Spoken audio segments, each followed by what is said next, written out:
स्वागत है आपका वॉइस आपकी आवाज देश विदेश की खबरों पर। मैं हूं रुबीना। आइए नजर डालते हैं देश विदेश की कुछ चुनिंदा खबरों पर। भारत और चीन के बीच पूर्वी लद्दाख में सीमा पर जारी तनाव के दिवाली से पहले खत्म होने के आसार नजर आ रहे हैं। दोनों देशों की सेना लद्दाख सीमा पर सैनिकों के पीछे हटाने पर सहमत हुई है। सैनिकों के पीछे हटने की प्रक्रिया चरणबद्ध तरीके से पूरी की जाएगी।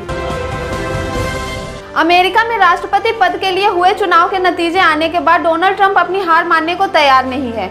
उन्हें उम्मीद है कि अगर फिर से वोटों की गिनती की जाए तो वह आसानी से जीत जाएंगे, लेकिन शायद ही कभी अमेरिका के इतिहास में ऐसा हुआ होगा। उत्तर प्रदेश के टुंडला में बुधवार सुबह आगरा कानपुर हाईवे पर हुए दर्दनाक हादसे में 2 युवकों की मौत हो गई। शवों की पहचान नहीं हो पाई है। पुलिस ने शवों को पोस्टमार्टम के लिए भेज दिया है। शवों के पास से मिले मोबाइल की मदद से उनकी पहचान का प्रयास किया जा रहा है। कोलकाता के तापसिया इलाके में झुग्गी बस्ती में मंगलवार दोपहर करीब 3:30 बजे के समय भीषण आग लग गई। आग के कारण कम से कम 50 झुग्गियां पूरी तरह से जलकर खाक हो गई। काफी मुशक्कत के बाद दमकल की मदद से शाम तक आग पर काबू पाया जा सका। एक दिन में 22 करोड़ रुपए और एक साल में 7,904 करोड़ रुपए दान करने वाले अजीम प्रेमजी वित्तीय वर्ष 2020 के सबसे दानवीर भारतीय बन गए हैं। दिग्गज सूचना तकनीक कंपनी विप्रो के संस्थापक अजीम प्रेमजी ने इसी के साथ परोपकारियों की सूची में पहला स्थान हासिल कर लिया है। उत्तर प्रदेश के फतेहपुर में एक अधेड़ व्यक्ति की फावड़े से सिर काटकर हत्या कर शव को झाड़ियों के पीछे छिपा दिया गया है। मौके पर पहुंची पुलिस ने शव को बरामद किया। जांच के दौरान पुलिस को खून से सना फावड़ा, तकिया व कंबल मिला है। हालांकि मृतक की शिनाख्त नहीं हो पाई है। उत्तर प्रदेश के कानपुर में बंद पड़ी रिफाइंड फैक्ट्री में मरम्मत के दौरान शॉर्ट सर्किट से आग लग गई। आग की तेज लपटें देखकर आसपास के फैक्ट्री संचालक दहशत में आ गए। दमकल कर्मियों ने कड़ी मुशक्कत के बाद आग पर काबू पाया।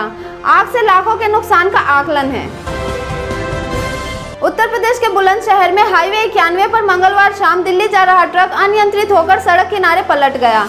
ट्रक के चपेट में आने से कई वाहन सवार बाल बाल बच गए।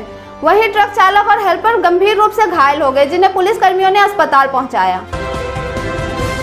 कोरोना महामारी के बीच फिलीपींस के पूर्वी तटीय इलाके में गोनी तूफान के बाद सबसे ताकतवर वामको तूफान ने दस्तक दी है। पूर्वी तटीय इलाके में भारी बारिश के साथ तेज हवाएं चल रही हैं।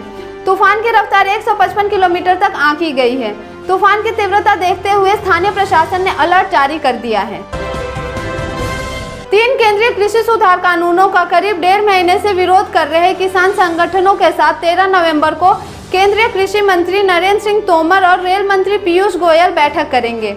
इसके लिए केंद्र सरकार की ओर से न्योता पत्र भेज दिया गया है। सुप्रीम कोर्ट ने बुधवार को रिपब्लिक टीवी के प्रधान संपादक अर्नब गोस्वामी द्वारा बॉम्बे हाईकोर्ट के आदेश को चुनौती देने वाली याचिका पर सुनवाई शुरू कर दी है, जिसमें बॉम्बे हाईकोर्ट ने 2018 में इंटीरियर डिजाइनर को आत्महत्या करने के लिए उकसाने के मामले में जमानत देने से इनकार कर दिया था। आईपीएल के तनाव के चलते मंगलवार सुबह मिर्जापुर जिले के रेलवे ट्रैक के पास ट्रेन से कटकर एक युवक ने जान दे दी। सुबह रेलवे ट्रैक पर शव मिलने के बाद पुलिस ने उसके पास से मिले मोबाइल से शिनाख्त कर परिजनों को सूचना दी।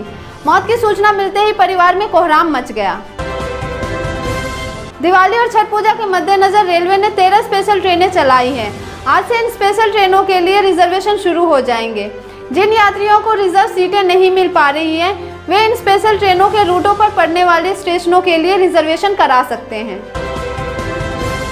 पश्चिम बंगाल में करीब 8 महीने बाद बुधवार सुबह पटरी पर लोकल ट्रेनें दौड़नी शुरू हो गई। हालांकि इस दौरान शारीरिक दूरी के नियमों का पालन नहीं किया गया। रेलवे और राज्य सरकार ने कोरोना वायरस को देखते हुए शारीरिक दूरी के नियमों का पालन करने का आश्वासन दिया था। बहरीन के प्रधानमंत्री खलीफा बिन सलमान अल खलीफा का बुधवार को निधन हो गया। रॉयल कोर्ट ऑफ बहरीन ने प्रधानमंत्री के निधन का ऐलान किया।